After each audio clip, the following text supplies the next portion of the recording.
to Sarah's Joyful Journey. I'm Sarah Joy. Today I am going to share with you one of my favorite recipes. It's just kind of something that I've thrown together and changed over the years. So it could be very similar to something you already make, but I figured why not? Let's show you what we're going to do. So we are going to do a breakfast casserole, or we often eat it for dinner. So today I'm doing a little bit of meal prepping, and this recipe is going to be part of that meal prepping. So I figured I'd just show you how we put it together. All right, let's show you what we're going to need for this casserole and get started cooking. This casserole needs a few ingredients. There's one that is not pictured here, and that is about a pound of bacon. But I have an ugly package, so I'm not showing you that package, and it's part of my giant 7 pounds that I bought a few weeks ago. So we're gonna need some sausage. You can use 1 pound, 2 pounds, whatever you like. We're also gonna use about a pound of bacon. I like mine super meaty. We're going to need a little bit of heavy whipping cream. I have to make this casserole today because starting January 1st, I am doing no dairy besides butter. We're also going to need a can of Rotel, some cheddar cheese, and a dozen eggs. All right, those are just the ingredients, salt and pepper as well to season, and we'll get started cooking in just a moment. To start this recipe, we're going to start by prepping some things. The first thing I'm going to do is I'm going to take about a pound of my bacon, see, not pretty package, and I'm going to chop it up into fairly small chunks. I'm going to put it into my Dutch oven and get that crispy, nice and crispy. Then we're going to brown our sausage, and we're going to grate all 8 ounces of this cheese.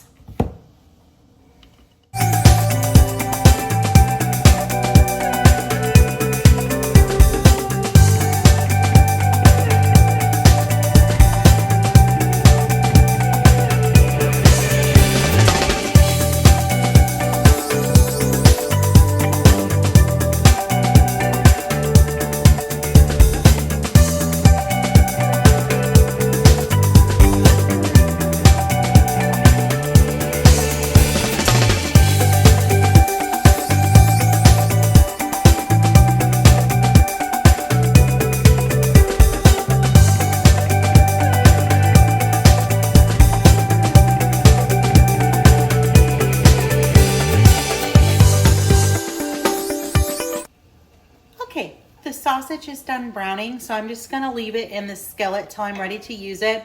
Bacon still has some time before it can get crisper. I'll show you that in just a moment. And then next we're gonna go ahead and grate our cheese. So as you can see, the bacon is still just needing some more time until it's nice and crispy. So it's just gonna continue cooking away in my Dutch oven with a lid on it until it's nice and crispy. On the bonus side, I do have this handsome little guy helping me to make sure I'm cooking everything properly and not getting things out of order. Ghost, you want to say hi? Say hi, puppy. Yeah, are you a good boy? You ready for a nap? All right, we'll go take a nap.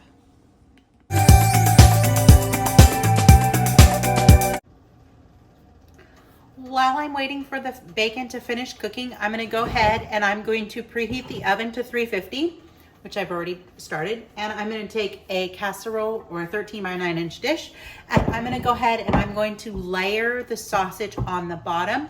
Once the bacon is done and crispy, we'll stir in that bacon.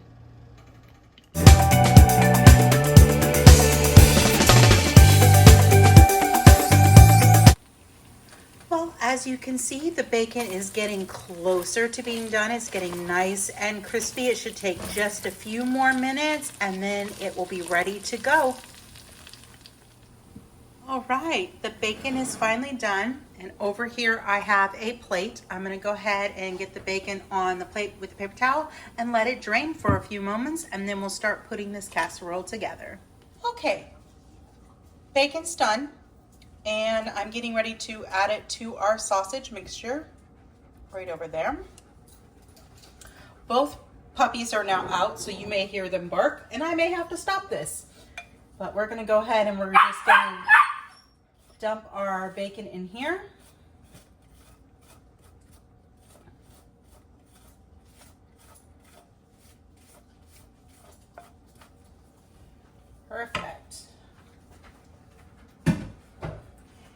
It's a rainy day here in Central Florida, so Piper's kind of anxious.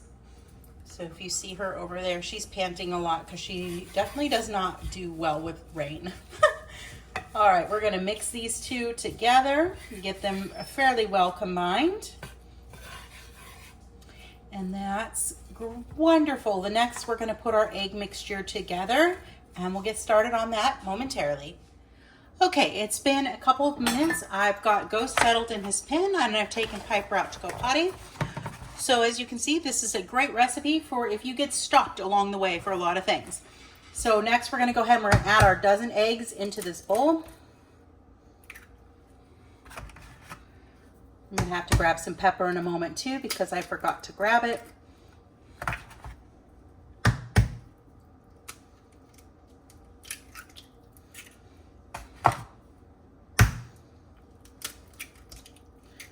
I'm going to continue adding these eggs and we'll be back in a moment.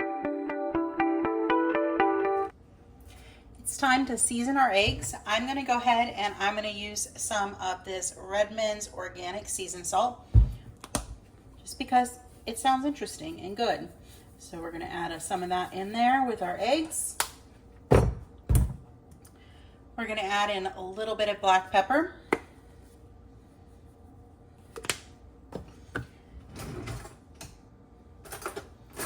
We're going to start whisking these eggs together or beating them together. I have a whisk, but I still love to use a fork, so that's what I'm doing. Make sure we're not over mixing these. So we got them pretty much mixed together. Now to this, we're going to add 1 can of Rotel. This is generic brand, liquid and all. And it's just gonna go in with the tomato or the eggs.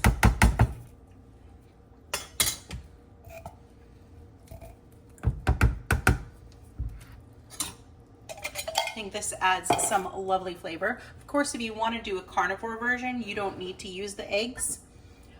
You could probably get away without using the cream and the cheese as well, but I don't think it would be very good. The cream just adds extra stuff to the eggs to make it fluffy. So I've just poured 1 cup of heavy whipping cream, and then I'm just going to go ahead and add that to my egg mixture. And we're going to combine it well.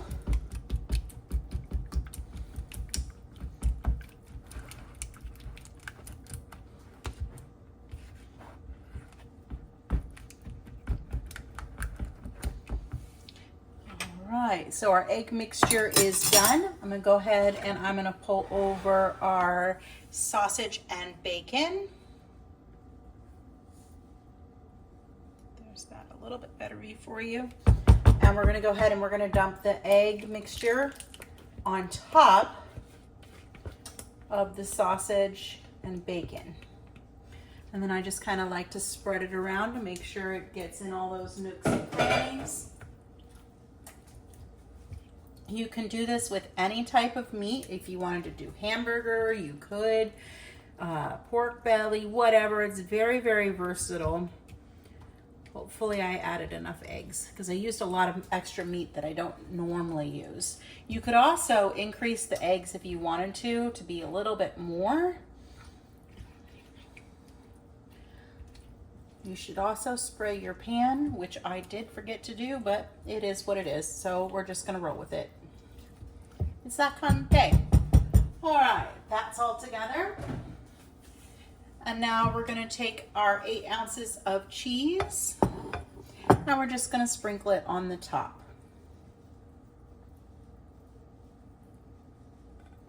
Again, you can use whatever type of cheese you would like with this. It's pretty versatile. I am using sharp cheddar, but pepper jack would also be amazing. And I didn't even think about that because I love pepper jack cheese and I should have done pepper jack, but that's all right. Make do with what you got, right? All right. Got our cheese all spread over the top of our casserole. And now this is going to go into the oven at 350 degrees for about 45 minutes to an hour until it's nice and done. The casserole just came out of the oven. It did take 50 minutes. It is nice and set. Grabbing a pot holder so I can jiggle it for you so you can see that it is nice and firmly set. I am going to go ahead and I'm going to let it set for about 10 or 15 minutes before I cut into it. I'll be back to show you what it looks like once we dig in. Well, the casserole's been sitting for a few minutes, so I'm going to go ahead and I'm going to cut it. I'm going to cut it into thirds and serve up a piece for my lunch today.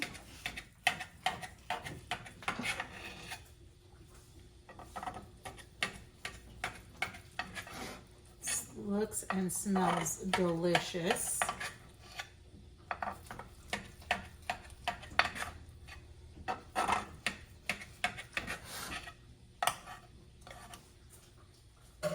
All right, let's scoop a piece up onto the plate. Or two, we'll see. There's a piece right there. It's looking wonderful and amazing. Well, there you have it, a super simple breakfast, dinner, lunch, whatever casserole. It makes great leftovers. It reheats well. It's perfect for meal prepping. If you try this recipe, let me know down below. I'd love to hear what you think of it. We'll chat again soon. Bye for now.